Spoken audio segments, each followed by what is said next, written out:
बिल्कुल शून्य है, 231 रुपए उसका बिल आता है, तो आप 12 महीने का हिसाब से लगा लीजिए तकरीबन 2,500 से 3,000 रुपए। लेकिन जो दूसरा बिल है एक सांसद के घर का, हर महीने जो औसतन उसकी रीडिंग हो रही है वो 100, 150, 200। आपको मैंने उनका घर दिखाया था, उनका घर तकरीबन 350 से 500 गज के बीच में है।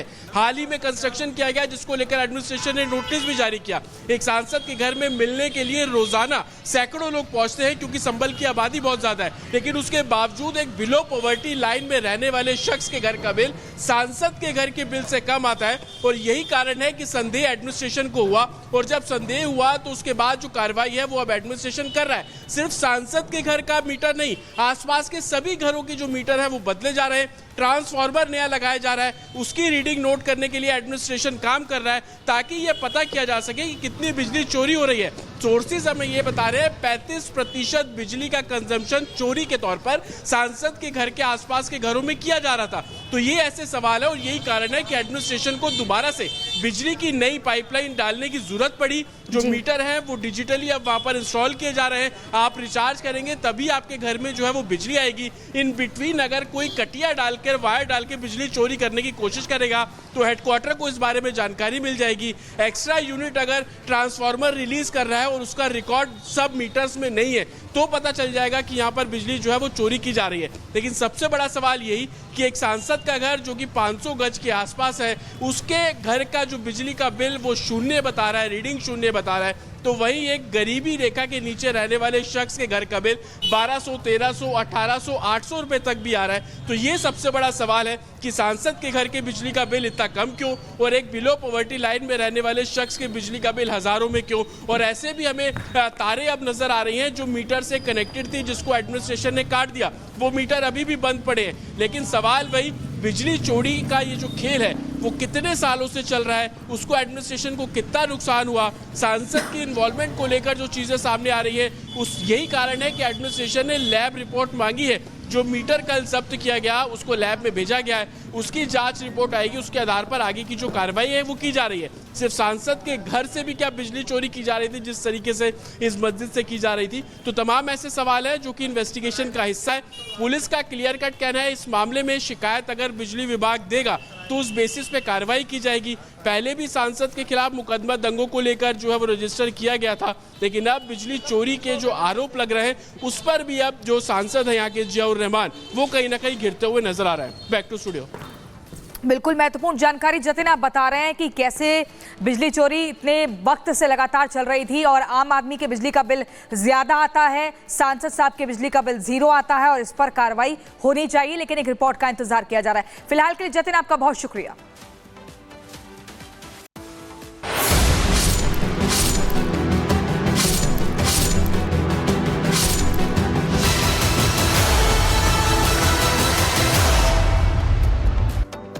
और संभल की जानकारी लगातार आपको दे रहे हैं, प्रशासन का डंडा लगातार चल रहा है, लेकिन दूसरी तरफ आपको ये भी जानकारी दे दें कि अब एएसआई की तरफ से सर्वे किया जाएगा और टीम कल वहां पर पहुंचने वाली है। दूसरी तरफ प्रशासन की तरफ से एक्शन भी लिया जा रहा है, अतिक्रमण पर भी, बिजली चोरी पर भी, और लगातार इतिहास के पन्नों को भी पलटा जा रहा है और ये देखने की कोशिश की जा रही है कहीं 46 साल बाद जैसा मंदिर खुला वैसे और मंदिर तो नहीं है। इस पर आप इस रिपोर्ट को देखिए।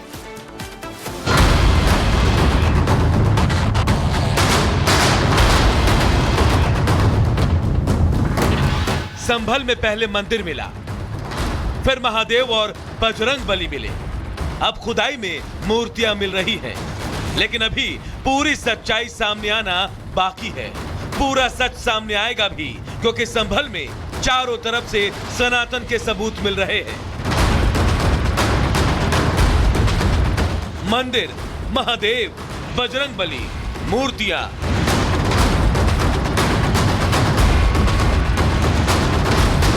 संभल का राज सामने लाने के लिए सीएम योगी एक्टिव हैं और उनका सिस्टम भी।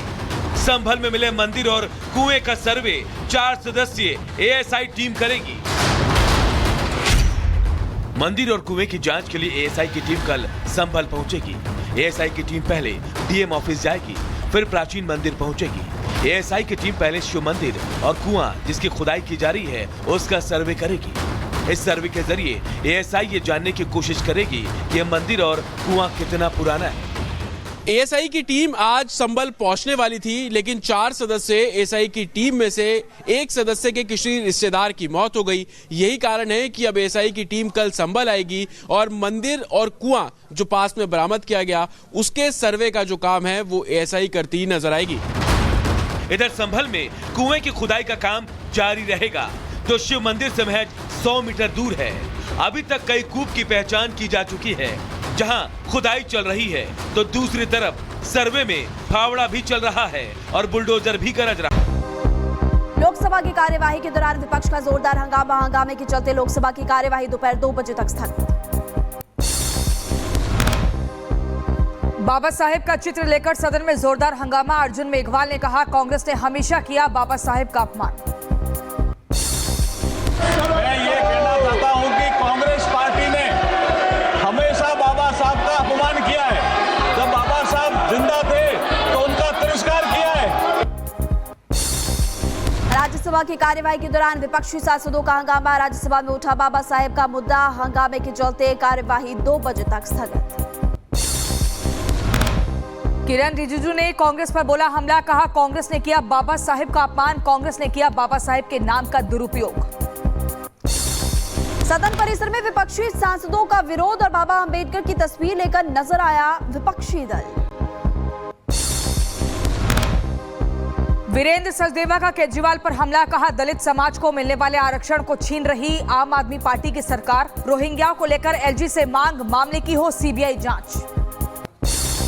केजरीवाल की सरकार किस तरह से दिल्ली में हमारे दलित भाई बहनों को मिलने वाले आरक्षण का लाभ छीन रही है। संभल में 46 साल बाद शिव मंदिर खोलने के बाद से अलर्ट पर प्रशासन। शिव मंदिर के बाहर लगाए गए 7 से 8 सीसीटीवी कैमरे। संभल में शिव मंदिर में की गई सुबह की भव्य आरती। बजरंग बली और भोले बाबा की पूजा आरती कर आशीर्वाद लिया गया। संभल में महाआरती का आयोजन। आरती में उमड़ा आस्था का सैलाब। श्रद्धालुओं को प्रसाद वितरण किया गया। जम्मू कश्मीर में सेना की बड़ी कार्रवाई। तलाशी अभियान के दौरान बरामद किया नशीला पदार्थ और हथियार। आगे की कार्रवाई में जुटी है सेना। यूपी के मैनपुरी में बदमाशों के हौसले बुलंद। खाद्य व्यवसायी पर बदमाशों ने किया जानलेवा हमला। मारपीट का लूट का मामला सामने आया। उत्तर प्रदेश के नोएडा में प्ले स्कूल में टीचर्स के वॉशरूम में हिडन कैमरा लगे होने का मामला। कैमरा बल्ब होल्डर के अंदर किया गया था फिट। स्कूल डायरेक्टर नवनीश सहाय गिरफ्तार। और यूपी के मथुरा में पुलिस बदमाशों के बीच मुठभेड़। पुलिस ने 2 बदमाशों को गिरफ्तार किया। 2 तमंचा, कारतूस, एक मोटरसाइकिल भी बरामद की गई। उत्तर प्रदेश के मऊ में गोदाम में लगी भीषण आग। इलाके में हड़कंप मचा। कड़ी मशक्कत के बाद आग पर काबू पाया गया। करीब 7 करोड़ का नुकसान हुआ। जम्मू कश्मीर के कठुआ में दिखा आग का तांडव। एक ही घर में लगी भयंकर आग। 6 लोगों की जान चली गई। 4 लोग घायल बताए जा रहे। उत्तर प्रदेश के बुलंदशहर में सड़क हादसे के बाद विवाद हुआ। दबंगों ने सभासद के बेटे संग मारपीट की। सीसीटीवी कैमरे में कैद हुई पूरी वारदात। यूपी के जौनपुर में युवक ने लगाई फांसी। सूचना पर पहुंची पुलिस ने जांच में जुटी और परिजनों का रो रो कर बुरा हाल। रूसी संसद ने आतंकवादी समूह के रूप में तालिबान के पद नाम को हटाने के लिए कदम उठाया। ये पहला कदम है। लंबे समय से चर्चा में रहे एक विधेयक को प्रारंभिक मंजूरी दी गई। फिलिस्तीन के नाबल्स में आईडीएफ ने चलाया आतंक विरोधी अभियान और कई स्थानों पर आतंकियों और आईडीएफ के बीच गोलीबारी भी हुई।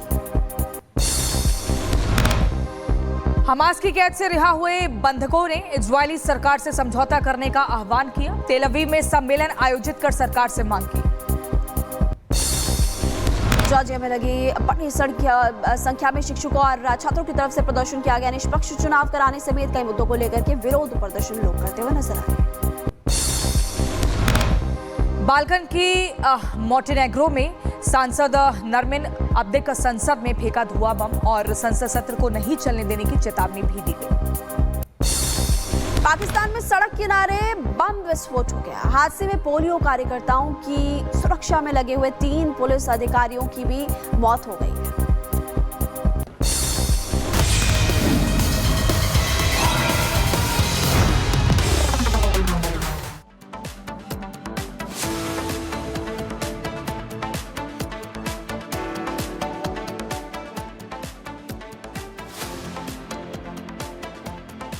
और चलिए अब अगली खबर आपको बताएंगे उत्तर प्रदेश के संभल से। वहां पर क्या